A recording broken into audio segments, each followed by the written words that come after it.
This is the Go Maluku podcast.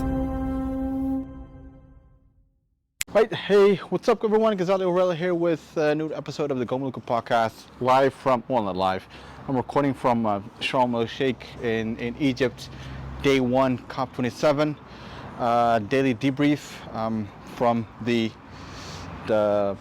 resort that we're staying at right now. I'll try to do a quick debrief because I'm being bitten by mosquitoes like I'm a freaking buffet for them, so I'll try to do quick for you in terms of reflections on what transpired today and what we did today as well as indigenous peoples in the negotiations, particularly on Article 6 loss and damage. For those of you that have been following the whole indigenous peoples and Article 6 conversation in Glasgow, by the way, my friend Tomo brought me a bottle of Edinburgh, which is actually from Glasgow, from Scotland, and it's quite good actually. In Glasgow, we've been able to secure human rights safeguards into the text of Article 6, particularly 6.2, 6.4, and 6.8. So that is where we left Glasgow, went into Bonn, and Bonn, like we started to see that there were some things that need to be done for the supervisory body of Article 6, this mechanism under 6.4. Going into COP27, the supervisory body had a 3-day meeting before COP27. It was a very long meeting. The final session of the supervisory body took over 26 hours. So you can imagine what needed to be discussed and the time pressure that indigenous peoples, not indigenous people, but the supervisory body, the members of the supervisory body had in terms of delivering on what of their timeline and the work that needed to be done. Well, there's always a problem, right? If you do something a rush job, it's never secure, it's never detailed, it's never gets the attention that it requires to be able to do something as very important, essential as in setting up the methodologies for the Article 6 the methodologies for the supervisory mechanism. So when we look into what transpired over the past couple of days, it is actually particularly for indigenous peoples and those that are championing human rights and the rights of indigenous peoples. You can say that it was alarming. Well, what happened? Rush job. A workload of the supervisory body that usually takes 1 year for them to complete had to be done in 3 meetings, and the last meeting obviously was 3 days before COP27 started. On the last session, like I said, was took almost 26 hours for the members of the supervisory body to come to a conclusion. The problem that we're facing at this point is that because they did a rush job, they did a poor job in terms of maintaining the high integrity. The idea of the supervisory body the objective of the supervisory body is to keep a high standard, high integrity in terms of the market mechanism. Mind you that the clean development mechanism that we remember from the Kyoto Protocol, that was before Paris, that is something that they had to follow up on, but also be something better. You don't want a weak rules and be like a CDM or Clean Development Mechanism 2.0. You want something better. because the whole idea is that the Paris Agreement is better, the market mechanism under the Paris Agreement is better than the one under the Kyoto Protocol, the CDM. So that's the objective, right? So if you look at the recommendations that the supervisory body has sent up to the CMA, so its supervisory body in a way, you can see that it's done a terrible job in terms of maintaining the high integrity that it should maintain. There's quite a number of issues that are troublesome for indigenous peoples. First of all, obviously, when it comes to rights, there has been a suggestion that it's subject to national prerogative, whereas the rights of indigenous peoples, it is part of the Paris Agreement. It's also part of the modalities of Article 6, because it's reflected as 6.2, 6.4, as 6.8. It should not be like it, and it is an international instrument, so it should not be just as a matter of national or domestic prerogative to whether they should respect or not respect the rights of indigenous peoples and under human rights. That's a problem. Again, you want to maintain a high integrity when it comes environmental integrity, and you want to maintain high standards when it comes to providing these credits, the credits that of this market mechanism. So the credits can only be provided if the projects and the credits, they meet a high standard, which includes the respect of the rights of indigenous peoples.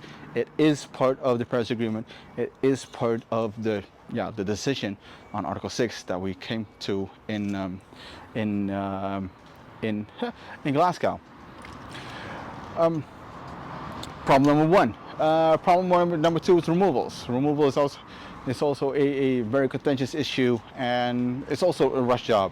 The baseline definitions, also a rush job. It's somewhat workable. However, you need to give people more time.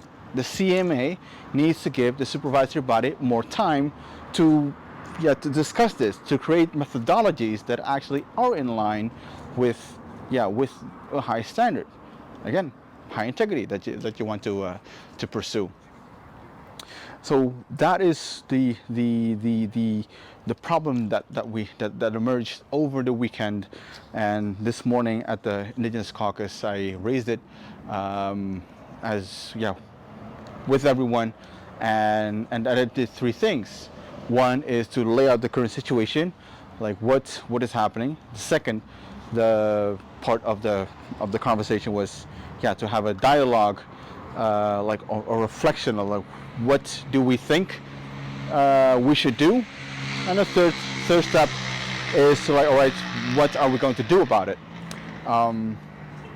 and what to do very quickly, because indigenous peoples, the vast majority of indigenous peoples that were present at the latter part of the caucus meeting, they had to move across the venue to the meeting of the knowledge holders, which is a activity of the local communities and indigenous peoples platform. So and what we started with afterwards, we went into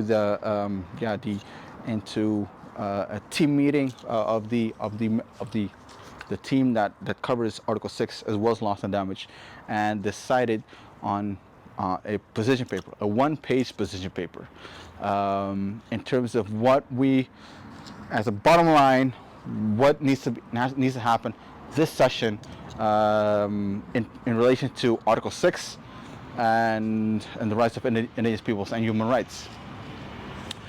So there's the key concern is that is our key concern right now in terms of Article 6, and our key demand actually is that the CMA that has received the draft recommendations of the supervisory body to send the document back, acknowledge it from the work, the hard work, and there's a lot of things that Supervisor is about to do and has done, and however, it needs more time. So it needs a renewed mandate, a stronger mandate in terms of maintaining the high integrity, and give them the time they need to set the proper foundation. They cannot do a rush job. Of course, climate is changing. It's however, and time is of the essence. However, you cannot rush something like this. This sets the foundation for everything else. It's about methodologies. It's about setting the foundation of the Article 6 market mechanism. So the very important recommendation or request or demand, actually, that I would say, that we made or we're about to make to the CMA, so the members of the supervisory body, as well as the parties to the CMA and COP, is to send the recommendations back, the document back, and renewed mandate, give them more time, and then we can continue discussing about removals, baseline definitions, and everything else, and making sure that it has that high integrity, because you did see that because of the time constraint, everyone is cutting corners, and that should not be the case. That should not be the objective, or they should not be leading by fear because it reminds me of when we went to high school, right? You at the final day of before the deadline that you had to turn something in as a paper, you realize, like, oh shit, I have to do is write this paper. So you write something real fast, just to be able to turn something in and hope for the best, and hope that it becomes that you won't fail that particular task. That is what we're experiencing right now, and it's super important that they are given proper time to do the work. That is in relation to Article 6, loss and damage. Obviously, is something we're covering as well, and I'm looking forward to the upcoming bilaterals on the topics of Article 6 and loss and damage.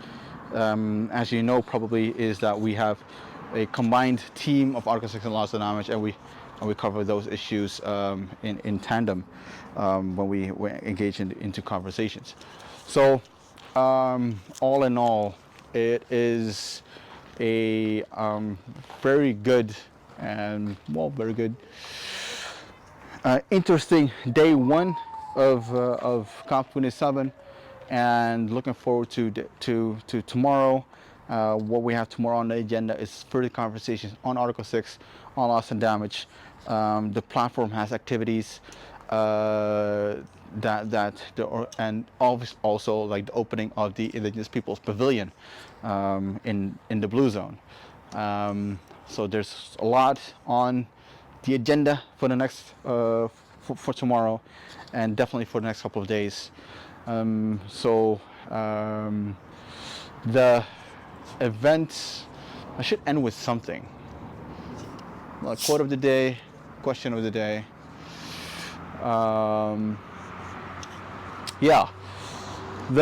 think in terms of the let me do this. It's a song that would actually be fitting in terms of what happened today and what the message is of today. And I think, and now that I think of it, the proper song for that would be "Return to Sender" from from Elvis Presley. So I'll end with that, and probably will do something like that for the next couple of daily debriefs of COP27. Thank you so much for paying attention, and hope that you keep track of the negotiations that Indigenous peoples are participating in, at COP27 in Sharm el-Sheikh. It's still now super warm. White t-shirt and still have, well, I don't have my suit on anymore, but it's shorts. And yeah, it's actually feels good. It feels good to finally have a COP that doesn't involve raincoats or winter jackets. So, but sunglasses and flip-flops. Well, I'm not wearing flip-flops to COP anyway, but you know what I mean. Thank you so much, and see you at Daily Debrief of day 2 of COP27. See ya. Return to sender. Return to sender. My friends, I hope you enjoyed this. Please consider to subscribe, to comment, and to share this video on your socials.